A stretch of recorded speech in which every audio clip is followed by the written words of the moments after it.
Welcome to the Dylan Experience. Today is episode 58, and I've got a special guest for you. But before we do that, make sure you like, follow, subscribe, do all the things that you need to do to stay in touch with us. My next guest is currently a practicing psychotherapist, a holistic mindset coach, and a hypnotherapist. She holds her undergraduate degree in psychology with a minor in sociology from the University of Northern Iowa. She completed her master's degree in marriage and family therapy, graduating at top of her class from Iona College. She has been a practicing psychotherapist for 10 years with working in psychology field for over 15 years.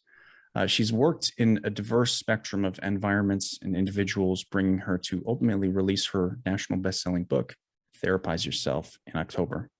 My guest today is Carrie Leaf. Carrie, how are you? I'm well, thank you. How are you doing? I'm wonderful. I'm excited for the conversation. So, Carrie, did I say your name right? Is it Yes. Leaf? Okay, Yes. perfect. I usually check and I forgot this time, but tell me about you. Obviously there's a summary of you, but that doesn't tell me who you are. Why did you step into the field of therapy, of psychology, of sociology? Even I'm a sociology major myself, of hypnotherapy. What brought you to that? And what brought you to ultimately write a book called Therapize Yourself? And tell me more about you. Yeah. So it's been a long time coming in the sense of what led me here. I've been kind of going down this field towards psychology since middle school, high school.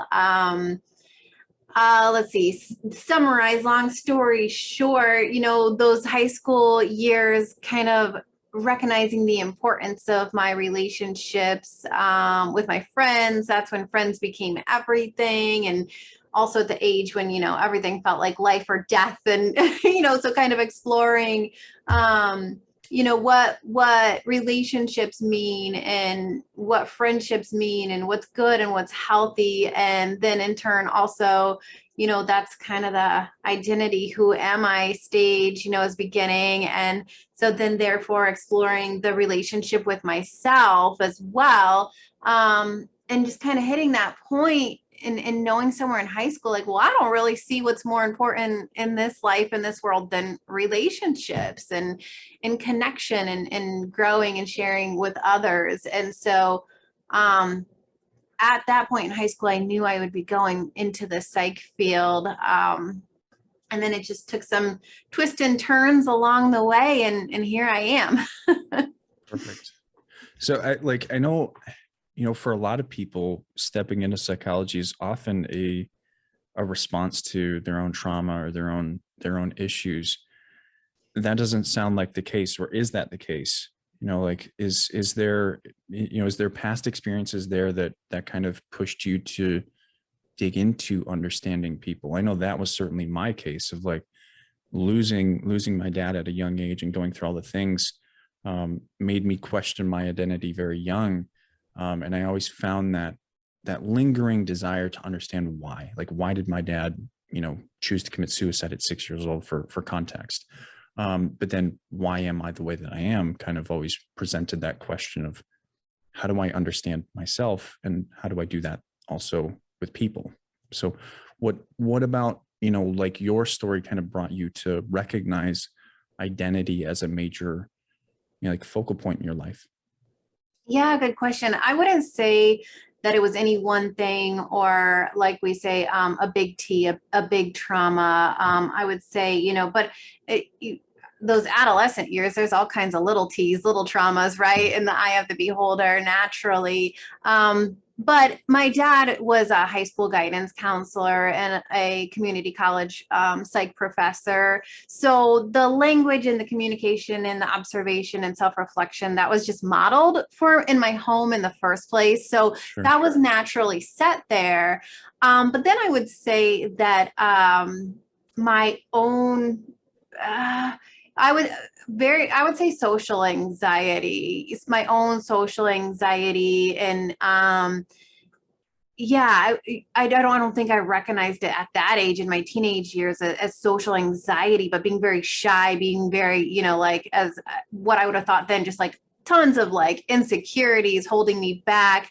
And then kind of looking back and it must have been kindergarten, I think is my parents tell me, I think it might've been somewhere in kindergarten or first grade, where the teachers considered holding me back because I was so shy. I wouldn't even talk to the teachers. I was just naturally always pretty shy and anxious. And so struggling, I think in those teenage years, preteen years, socially, like to be social and not have all these like ruminating thoughts and insecurities and get over that social anxiety. I would say that probably pushed me that direction quite a bit as well. So how then, this is interesting that, you bring that to the table. How then do you now operate as a public figure, doing what you do? Like you're obviously not shy anymore. So how did you get from point A to point B? Oh, I am shy. I still am shy. If someone, it's different, it looks different, and I've worked through it. Naturally, that I am shy. There's still that social anxiety. There's a lot of nerves. I get anxious. But through life experiences, through my education, through working with my clients, pushing myself in different directions, it shows up different, it's definitely not obvious to everyone else. And I'm not sure that it always would have been in the teenage years, but I still feel it. I still know it's there, but it's almost like I've put myself through some kind of my own exposure therapy of doing it afraid, just doing it afraid anyway. I think when I made the leap from small town Iowa to New York City, that challenged a lot of fears, I didn't know many people there. Yeah. So, gained a lot of life experience, exposure, and faced fears and challenges. And that helped quite a bit, I would say, in developing who I am and confidence and pushing through that. Sometimes, when you don't have a choice, you're in the situation, sink or swim, you do what you got to do. But I found it interesting as I've moved back. I'm in Iowa again now. I would say the social anxiety and the shyness kicks in more again now here, because the setting is different and my life, circumstances are different. I was in New York in my 20s. And so I was out and about and social and doing all the things, and the city never sleeps. So there's always something to do. It's a little bit more anonymous in New York. Yeah. Yeah. So the setting is different here, and I'm not all out and about. And even though Des Moines isn't that small for Iowa, it's still pretty small.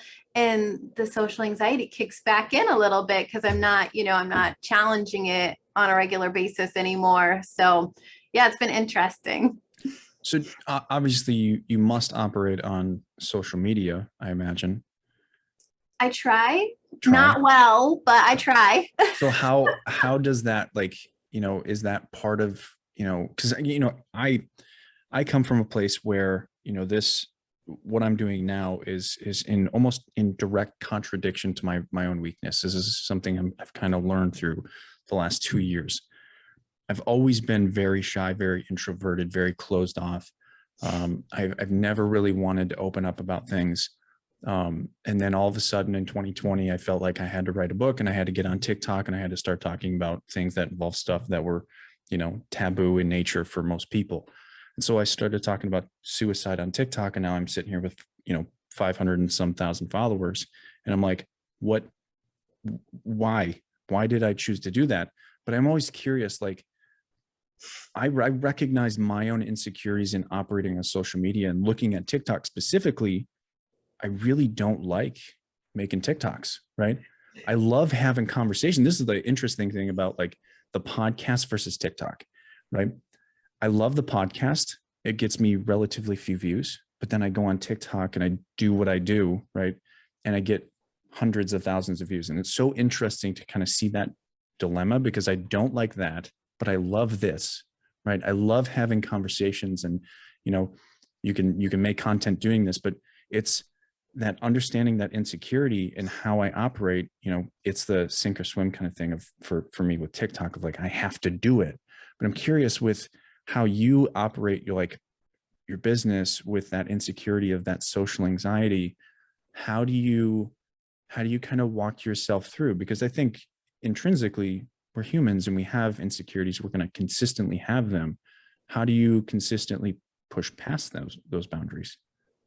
I wouldn't say that I consistently do. I try. I'm not good at social media. I'm not good at staying up on it. It feels like a chore. I don't really care for it. I feel like, right. And I can see it as a benefit for a business. And so therefore I do, and I try, and I had tried to push myself to be a little more, show up there as me, or, a little more vulnerable or authentic. But I wouldn't even say that I went that far with that. The most that I feel like I try on, Instagram is the one that I stay the most up on. I just try to post consistently, but again, I have very little time. I have very little energy to put like effort and thought into it. So I can't say that I do push myself that hard on social media, but what I do tell myself is that, what's important to me, at this stage of my life is to continue to work on showing up as me, being authentic and showing up as me and who I am, and the people that resonate with who I am and what I'm about will find something from it, and those that don't won't. And not everybody is everybody's cup of tea, and if you are, then there's probably a problem. We're people pleasing, we're being inauthentic if everybody likes us, right? So I guess just being okay with whatever anyone thinks or feels, as long as I can say I'm being true to myself. Yeah, I think that's always the challenge, right? Yeah. I've certainly found I love TikTok for many different reasons. And there's parts of it I don't like, but TikTok very much allowed me to develop that idea within myself of this is literally how I feel, and that I think realism within the platform gives me that, more courage to speak. But and certainly it does help having a bunch of people follow you and say, yeah, that's awesome, right? But I always find it really interesting how people get to that point of being able to say, this is what's true to me. What do you think was kind of the direction that you needed through your life to find that ability and that courage to say, this is what I am comfortable with. This is who I am comfortable with. What do you think that was?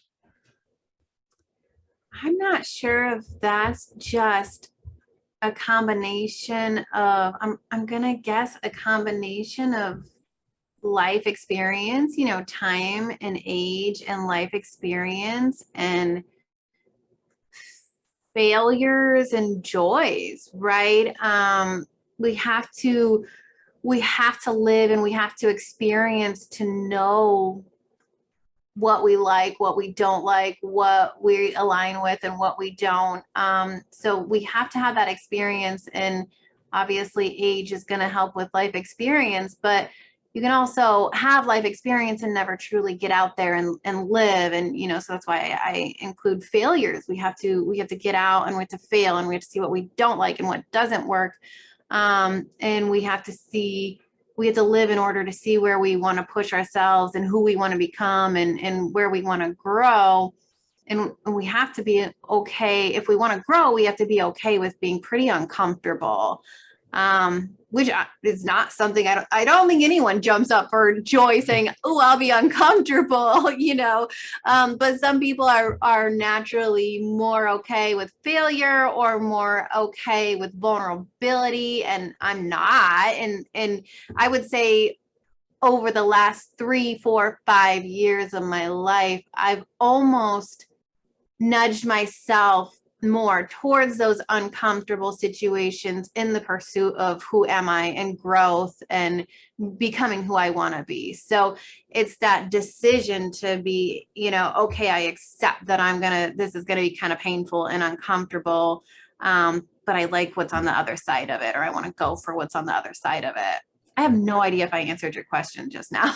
I think you did. I mean, Okay. I imagine, I think part of it did it, it's a hard question to answer, right? Like, and certainly, in many ways, like that's a question that I think is you're continuously reassessing, right? Of, what are the things that have really helped me? Because you may look at yourself now and think I'm good, but then you realize in 2 years, when you look back, you're like, I was doggy paddling, trying to figure out how to swim. And so I think that question I ask, I always ask hard questions. I think the questions that I ask are always things that need to be reassessed, and I think that's whatever you give me for an answer is probably pretty good, right? This isn't a congressional tribune or something like that.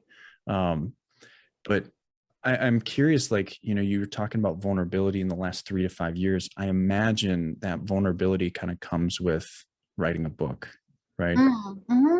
And I'd love to kind of dig into the book, Therapize Yourself. Tell me what, tell me, obviously, I think I know what the book is about, but tell me what the book is about.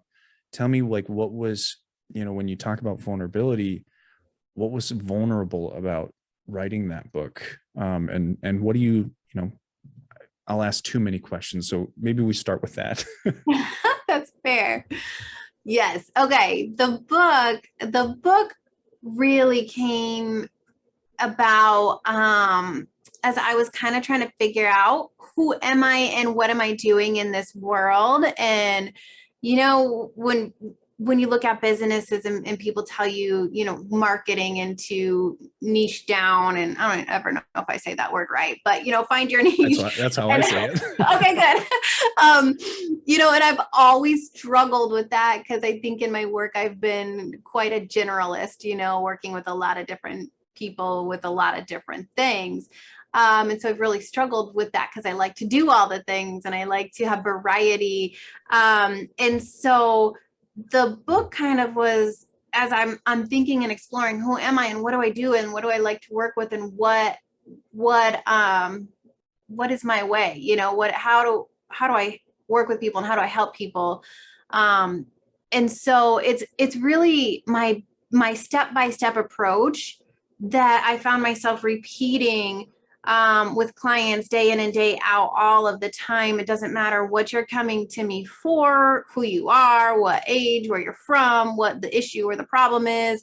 I'm going to walk all of my clients through this same step-by-step process because one, it's what I believe in, and two, through my practice, over a decade, it's what I've seen works. It's what I've seen gets the best results. And so, it's starting with, that holistic approach, looking at mind, body, and spirit. It's starting with a very thorough assessment of who are you and how did you get to be who you are, going all the way back into childhood and your family and your friends and your relationships and your experiences. And then I that mind body connection, that mind body spirit is just crucial, taking that holistic approach. So I want to know, how are you treating your body? What are you eating? Are you exercising? Are you sleeping? What are your routines? What's your belief system, spirituality, religion, faith, all the things. And then just scanning different environments. How do you do with your money? How do you do in your relationships? How do you do at work? All the things. Because I want to see all of the pieces because they all intertwine. And then once we get past that point, then, I like to work with mindset, and really kind of follow like an EMDR therapy approach, looking at negative belief systems, clearing them out, rewiring into positive belief systems. But I know that looking at the mindset and clearing those out is only one piece of it. If we change, we work on changing the belief systems, it's huge, it's powerful. I've seen fantastic results. but the body keeps those memories and those feelings and those beliefs as well. And so that's why, again, I say a holistic approach. We've got to make sure that we're clearing those emotions out of the body as well, and regulating. I can't go into too much detail as far as like, I'm not trained in polyvagal nerve, that kind of stuff, but the central nervous system, getting ourselves regulated physically as well. So that is kind of in a nutshell where I go with the book. Your vulnerability piece, I think that what was vulnerable about it is just the visibility, being seen. There could be, putting yourself out there. I guess that's vulnerable. I didn't get all that personal in the book. There's a few tidbits here and there. There's a few. But it doesn't go into detail and length of anything too vulnerable or personal. But it was just the visibility piece of putting yourself out there publicly to the world, where people could be, this is ridiculous, I don't like this at all, you're nonsense. You could have all the negative thoughts and feelings coming at you. But because this approach is so central to my practice and who I am, and I believe it, at least right now, it's who I am and it's where I'm at right now. If I'm okay with that. I'm okay if people don't agree or they don't like it. It works for me. It works for my clients. So, and if it can help even, one other person out there, fantastic. It's done its job. I think that's really powerful to be able to sit there and say, because this is something I wholeheartedly believe in. When you say, I believe in it right now, I think that's a really powerful place to sit, because you're almost giving yourself, you're making yourself willing to say, this may not be true in 10 years. Yeah. And I love that ability. I think that's really, a really good place to start. If you're going to be a coach, if you're going to be a therapist, you're going to be someone that helps people kind of work through these remarkably complicated issues. To know that you may not be right. And more often than not, you're not right. And it's, I deal with a specific clientele that I think, and I think this is a pretty interesting conversation, especially with you, because I think you kind of straddle both sides of this, and you tell me if I'm wrong. A clientele that refuses to go to a mental health professional because of whether they've been traumatized or re-traumatized, or have bad experiences, have, been hurt, or, just stigmatized to the point where they won't go to that. Right. And so I'm that person that, I'm well educated, but I'm not certified. Right. But I don't attempt to be. I don't try to explain to people that I am a therapist or anything like that, but they come to me because of that very, I think, misunderstood niche of, there's people out there that won't go to the very system that is supposed to help them because of whatever reason.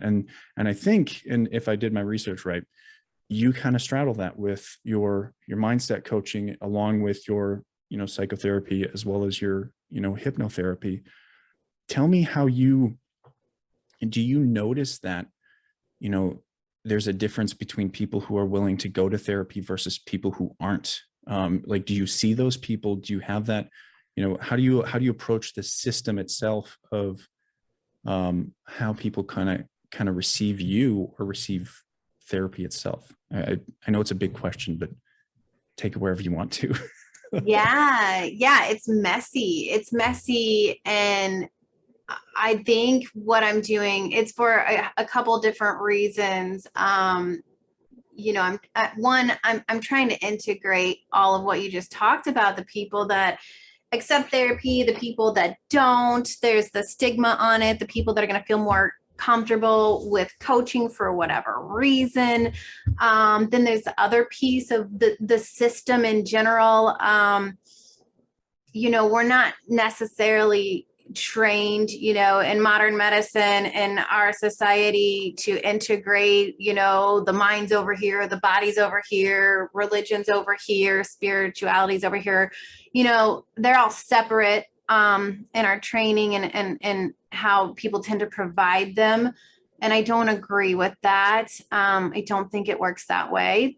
And then there's the system in the sense of healthcare, and I can accept insurance through, my therapy license, but I cannot through coaching. And so there, and my therapy license restricts me to Iowa. And in coaching, I can talk to anyone anywhere. So there's all these pieces of the puzzle based around systems and how they work and don't work. And so it's messy. It's really messy, but I wanted to be able to reach more people, more types of people in different places. And part of that is the piece of the coaching is I do understand there's still, people are talking about it way more now than ever, mental health way more now than ever, but there's still that stigma that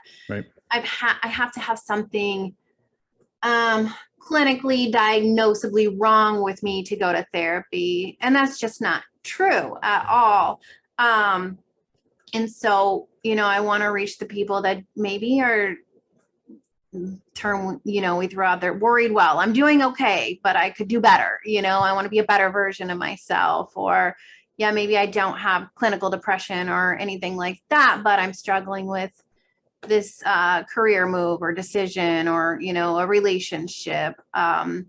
So, and it's my belief that whether you call it therapy or coaching, and technically, there are differences, but whatever, when you're calling it, there's not a single one of us out there that couldn't use it or benefit from it. Every single one of us would benefit from some self-exploration, some help, some guidance, so. I would imagine that how you operate in that coaching versus therapy realm is not all that common, or at least maybe that's my assumption. Is that right? Is that wrong? Right? What do you think? Is that? It's not that common. It's becoming more common. You're seeing a lot of therapists shift to coaching and trying to manage Sure. both and see where that's going. And I think that's because of the restrictions and regulations, by licensure, insurance companies, things like that, especially in a very mobile world now since COVID, So Do you think that'll change? Like, I mean, obviously when people start, like, this is culture, right? When people start doing things differently, and insurance companies have never seen therapists start doing two different things at the same time. Do you think that will potentially change how the mental health system kind of approaches using insurance and operating with, certain licenses, and like obviously boards will start paying attention to that? Like, what do you think, if you were to make some kind of prediction, like what do you think how do you think that's going to change the culture of like how therapists themselves and insurance companies operate with this in mind? yeah, I don't know. I just know I'm not going to hold my breath for anything because Fair. systems take a very long time to see change. I know that already, there's been talk of changing the certifications or degrees or licensing needed for therapists, at least in the state of Iowa. That didn't go through. So, you never know. I really don't know that I'm not a gambling person, so I wouldn't put money one way or the other. That's Right. fair. I just wouldn't hold my breath for any significant change because I just know that systems take a very long time to accept change, Yeah. when people get in a way of doing things and they forget why they're doing them in the first place, or there's who knows the agenda as to why they're set up in the first place, coming from whatever direction. Right. You're going to have a lot of pushback in a lot of areas just because it's the way we've always done it. So yeah, that's a hard call to make. Right. I mean, there's so much stigma on so many different sides, right? There's the economic idea of, how insurance companies themselves operate. There's also, just how people come to therapy, with such I think mistaken or misunderstandings, of how therapists operate. I certainly know that's a potential. But then there's also the people that go to therapy and then have highly negative experiences with therapists, which then almost, I mean, one, it can create that kind of, not necessarily misinformation, but that one thing that gets put on a social media platform or a news platform that then labels all therapists as bad for certain people.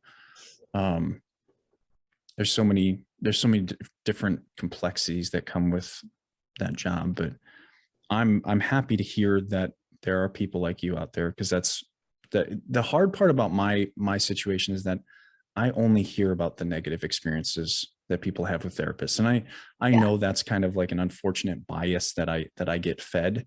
But I do know that there are good people out there, trying to do good work. And I very much appreciate you.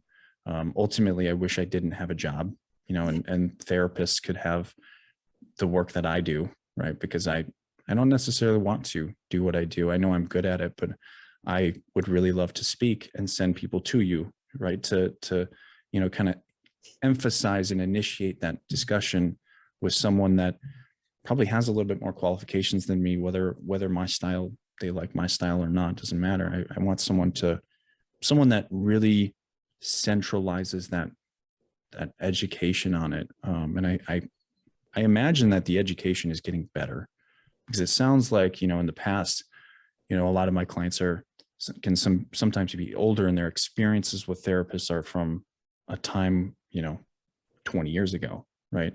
Where therapy was much different. The education system was much different. I imagine trauma has become more of a focus in at least the last decade or so. But what are you kind of seeing in terms of like the education for therapists? And, you're seeing like hypnotherapy. That was never a thing 30, 40 years ago. Like what are your kind of, what are your concerns or your comments on things like education for therapists? Yeah, just like, again, any system, it's, in my opinion, behind. Certainly. Right. And it's been a long time since I've been actually in school. So, what I have to base mine on is continuing education courses. Right. And a positive is that I am starting to see more body work, more somatic work, more, bringing the body into it more, into therapy more. And I'm starting to see just integration and nutrition and mental health as well. So it's getting there slowly, but it's behind regardless. So I guess I'm happy that I'm starting to see some of these courses pop up, and but I would like to see a lot more, because I want to take different ones, and I want to see more therapists taking different ones. But it's getting there. But yeah, it's always going to be slower than we would like a lot of times with any system. And yeah. What stuff are you looking at where you're kind of interested in or learning from? What are you kind of looking forward to? Yeah, there's the polyvagal nerve class that's out there, that I'm hoping to take soon. I'm excited about that. And there is, I actually did just complete an integrative medicine. Ooh, it's a long title. It's long story short, because I don't know the exact title of what the certificate that I got is, because I'm not really using it yet, but it's like certified integrative medicine for mental health, with Leslie Korn, and it's Dr. Leslie Korn, and it's looking at the different natural organics, like herbs or supplements or body work or breath work, or she has so much information in there. But it's fantastic to see her bringing all these different integrated medicine approaches in, because the more you have, the more you're gonna, like, one thing isn't going to be for everybody, but if you have a lot of different tools and options for healing and helping with mental health that aren't just sitting on a therapy couch, maybe it's you have ADHD, you should try these foods, or you should avoid these foods, or look at food sensitivities, get moving, do these exercises, skin brushing, singing, all the things, right? So she's integrating all these different things, which is fantastic. I haven't really applied much of it in my own practice because I was overwhelmed, and I do not feel, even with the certification, I do not feel qualified to start practicing it yet. But I would like to dig into some more classes down the line. Absolutely. That's really interesting. I a couple episodes ago, I want to say, God, I think it was episode 53. I had a guy named Jonathan Irish on. He's a therapist here in Wisconsin, and he does horticulture therapy. So like he gardens, and he talks about, that. And it was like the first time it was the first time I ever heard of it. And so when I had the conversation with him, it's such I find where we are now, like, and I think social media is really a purveyor of this, but the ability to understand that there are so many different options out there now is just incredible. And I love that. One, I think all of what you're looking at and looking into is incredible. And the fact that it overwhelms you is probably a good thing. Right. And I love that there are so many different techniques that are now being available and being offered. I just want to see more of it. I'm excited for that. Yes, there's definitely a lot out there, but it, like you said, it hasn't become central or widely known yet. And give it time. We're learning a lot more, like I said, about the body. Another area that I think is just fascinating, and it's like a big dark black hole for me. I can't make sense of it all. And once I start digging into it, I'm like, my mind's blown. But like, just, I've always had the understanding, through training, that our mental health is part nature, part nurture, right? So epigenetics and how we're, genetically what we're prone to, or, just looking at doing some testing, you can do testing to see which exercises are good for your body, which foods are good for your body. Like I said, the food sensitivities, they have so many testing things now that I can't even begin to understand or explain the science behind it, that but specifically looks at things going on in your body around, say, anxiety or depression. And a lot of functional medicine people might get into this, and I love functional medicine, and that can go into a whole other realm too, Right. but it's fascinating. And if I had all the time in the world, I would definitely have another, additional career in functional medicine and the epigenetics and all of that as well. Yeah, absolutely. I think, more is coming, and I think that's only a good thing. I'm always just curious. I'm that, I talked about it on another podcast. I love the movie World War Z. And this is so random, but I bring it up, but I think it's important, is that, there was a moment in World War Z where Israel had 10 people kind of considering what was happening in the movie, right? This zombie apocalypse, which is crazy, but they had 10 people that all agreed on one thing, but it was a rule in their culture that last man has to disagree, so that they have to dig deeper and confirm. And I like to kind of think of myself as that 10th man, of like, I'm always going to look at the system and I want it to be better, but I'm going to do it in a way where I'm questioning it. I want people to dig deeper into how they operate. Like I don't want to do what I do. Like I'm good at it. I appreciate it, I value it, but it's not my place. And I understand that in some sense, but I want to question the system. I want to question the people that run the system, that operate the system, that guide the system, to continuously adapt and reassess where they are and how they approach the problems of people, because they're leaving people behind. And sometimes by choice, sometimes by not choice. And I always find myself in that situation of like, how do I find more people like you to present them to people that are unwilling to look at the system or are unwilling to look at themselves and say, you know, my position is right, when the reality is your position might be right 20 years ago, but it's not right anymore. And when are you going to reassess yourself and make that decision?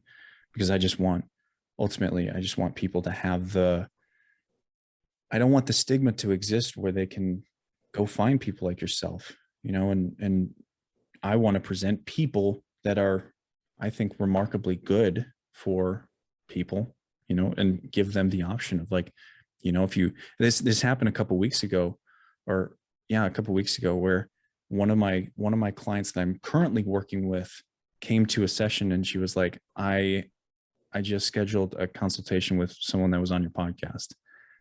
She was an EFT practitioner.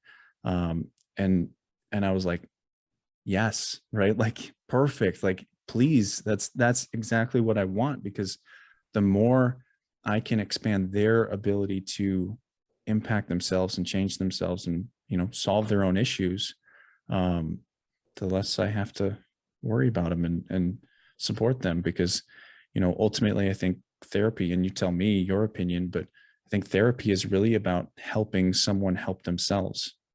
And the more you can kind of develop their own skills, the less they need you. And that is a beautiful thing to me. Exactly. And, you know, having all those different modalities, you know, EFT, we're working on building, you know, kind of a holistic self-care center here, where there's massage, there's Reiki, there's a health coach, there's, you know, medication management, there's the emotion code or body code, you know, and there's spiritual guides, and looking at all around, because EFT might work for someone and then someone else is just going to say that is not for me, right? Or it's just not a one size fits all kind of thing. So the more things you can introduce to somebody as far as coping skills and self-care and help them find themselves and what works for them, the more progress you're gonna see. So we've got to be open and flexible to all the things. You know, I know one of the more controversial ones is psychedelics are, you know, coming, you're going to turn around again, and people are exploring and looking into that. I don't actually know where we are as far as how close that is to being, you know, more widely accepted, legal, wherever, whatever state, right? But I know they're doing a lot more research into that, particularly with PTSD. And I think it's exciting. And, you know, if it's going to help somebody, then why not, right? And as long as it's safe and studied and, right, managed in a healthy, appropriate way.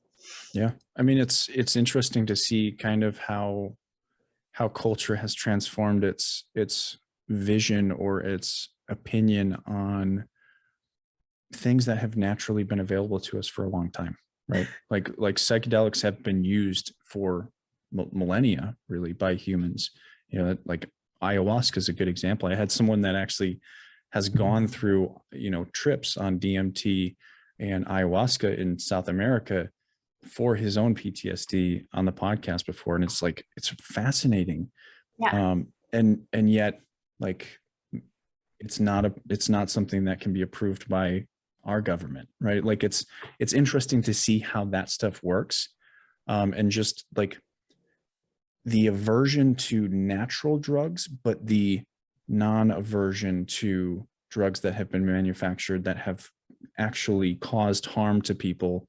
And like, it really raises questions as to, like, is this corruption, or is this really just a coincidental mistake that you guys are making? Like, it's hard to, you know, it's hard to pick one, you know, like one seems pretty heavy in the heart, but you know, it's just really interesting of certainly how, because I'm on TikTok, it's interesting how I think this decade is really going to be signified by accountability, right? Where like last decade, it was really about like social media was brand new, and this hustle mentality, this grind mentality kind of came out. And a lot of people made money, and made impacts where maybe they shouldn't have.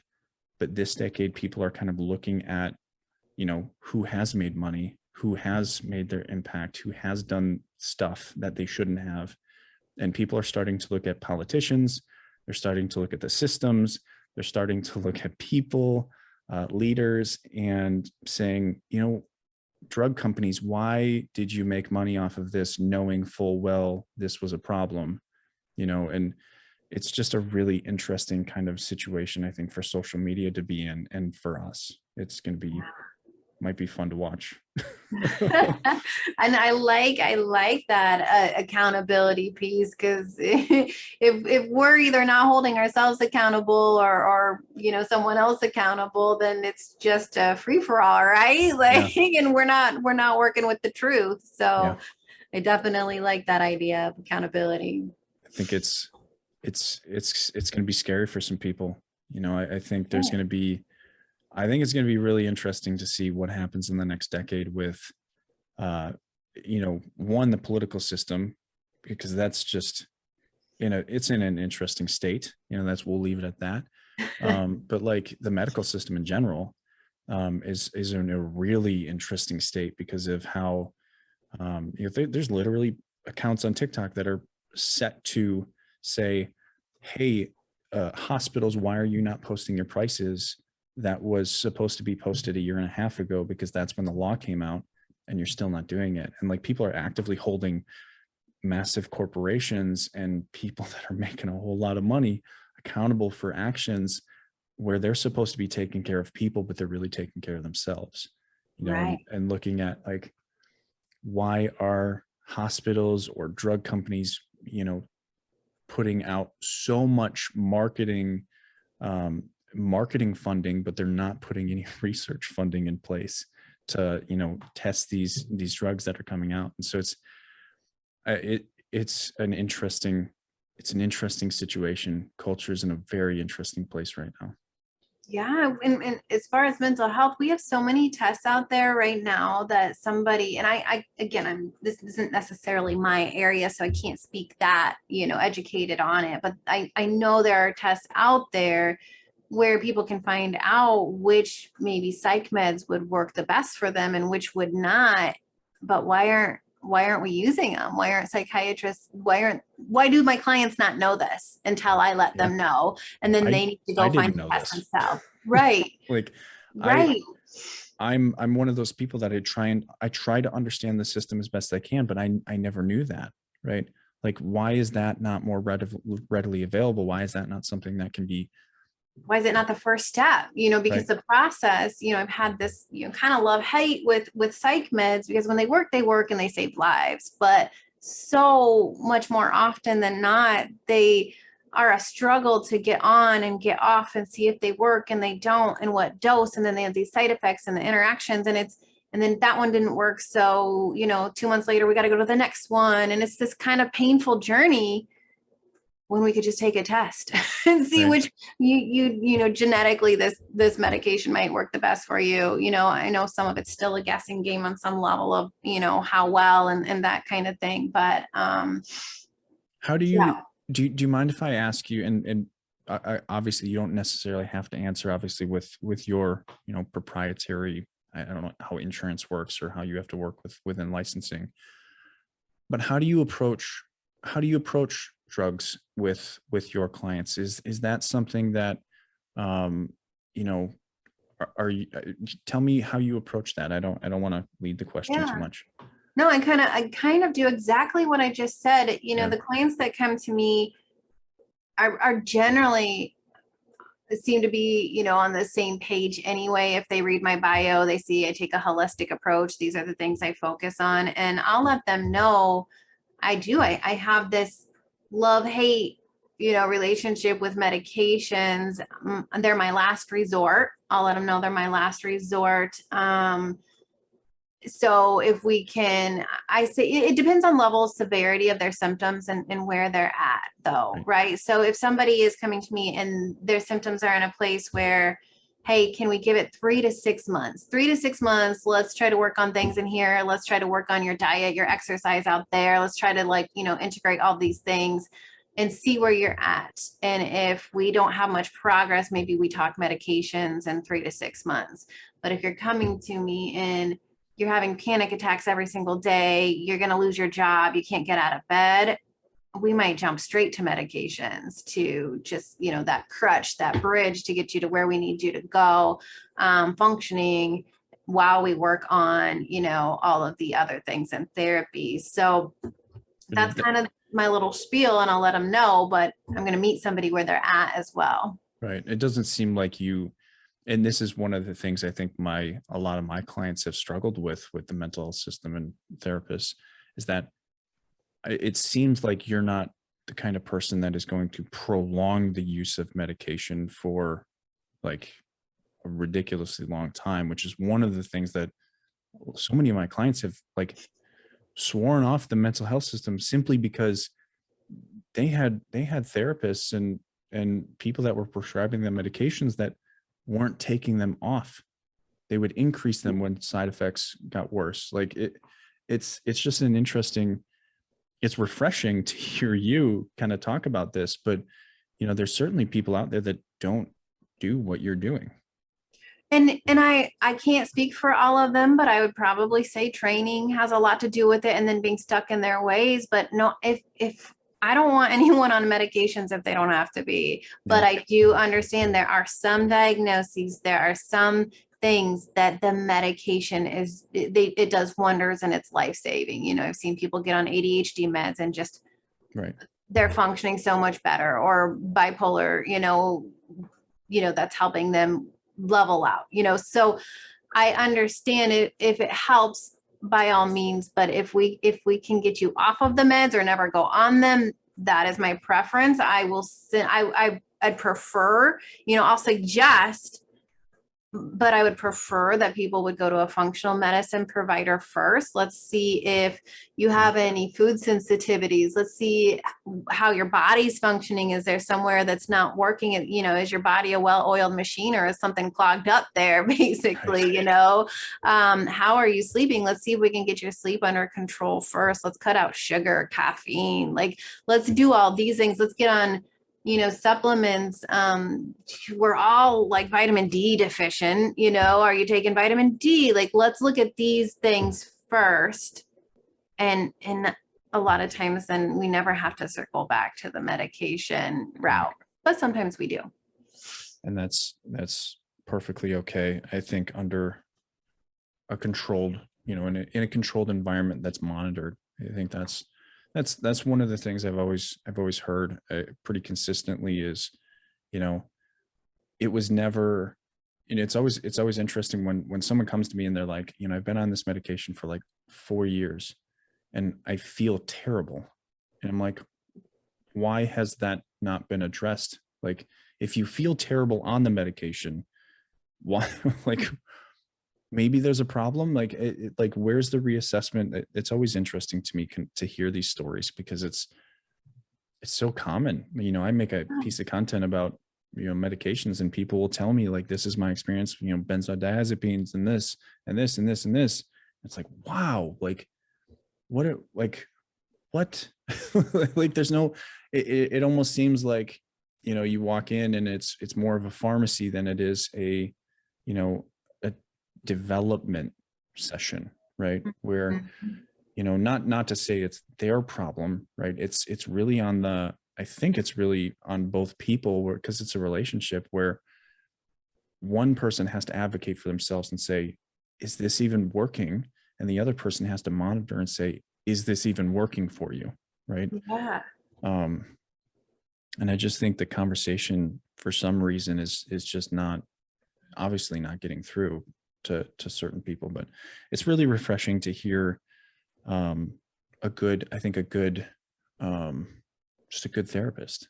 I would imagine it sounds like you're a good therapist. I would go to you, right? If I needed that, that's incredible.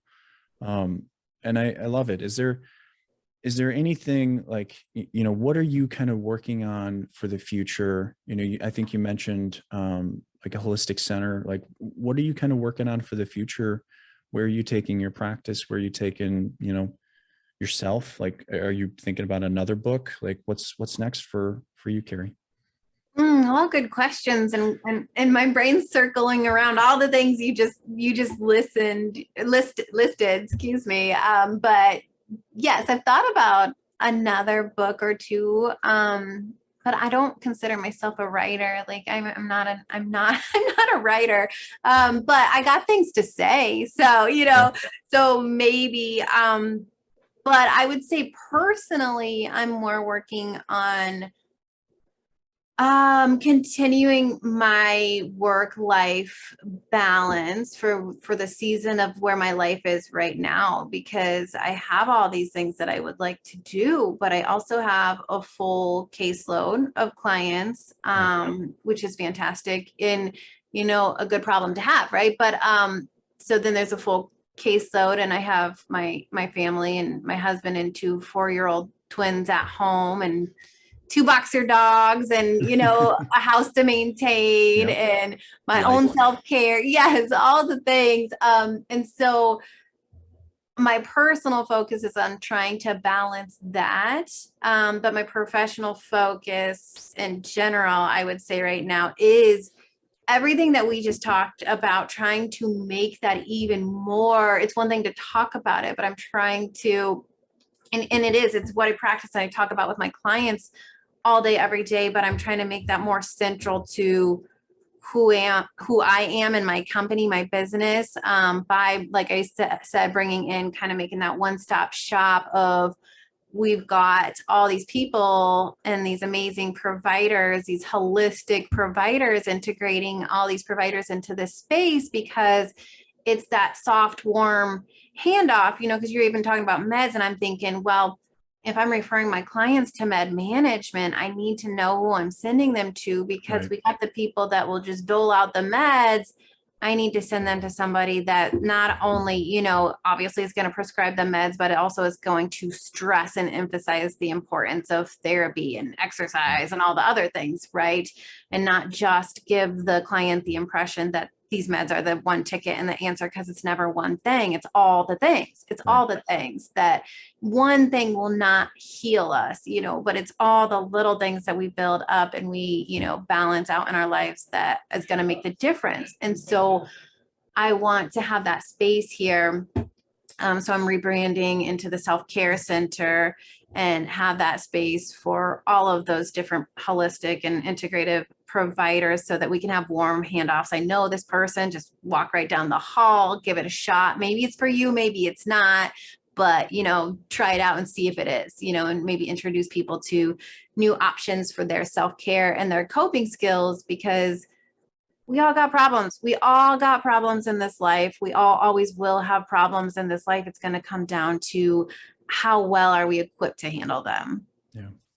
I love that. I think that's, you're obviously making a safe place for your clients to have these conversations. And now you can look at the next person in the line of, in the lineup of who you have available to you. And you can say, I trust this person. And so that goes a long way with people that trust you. Right. Right. I think that's powerful. That's awesome. Well, Carrie, this has been an awesome conversation, refreshing, certainly on my end, to kind of see a different, perspective and a different lens than I normally do. But I got to ask, if there was one message you could leave the world, what would that be? Yes. So I think you kind of already said it in a way, other than, encouraging people to take that holistic approach, look at mind, body, spirit, all of it. I would say that it's encouraging people to understand and believe that they're their own best self-healers. They're the only ones that are the expert on themselves. They intuitively know what's good and healthy and right for them. Any professional, any coach, any, expert or therapist or whatever, doctor, we're all just guides. We're all just guides with tidbits of information from training and experience, but you always are the one that is the best self-healer for yourself. You have the answers. I love it. I feel like I wrote a whole chapter on that in my book. So it's very, the people that follow this podcast will very much respect that. The coach can't play the field, and that's an important thing to understand is, you got to do it yourself. You got to be the player. I love it.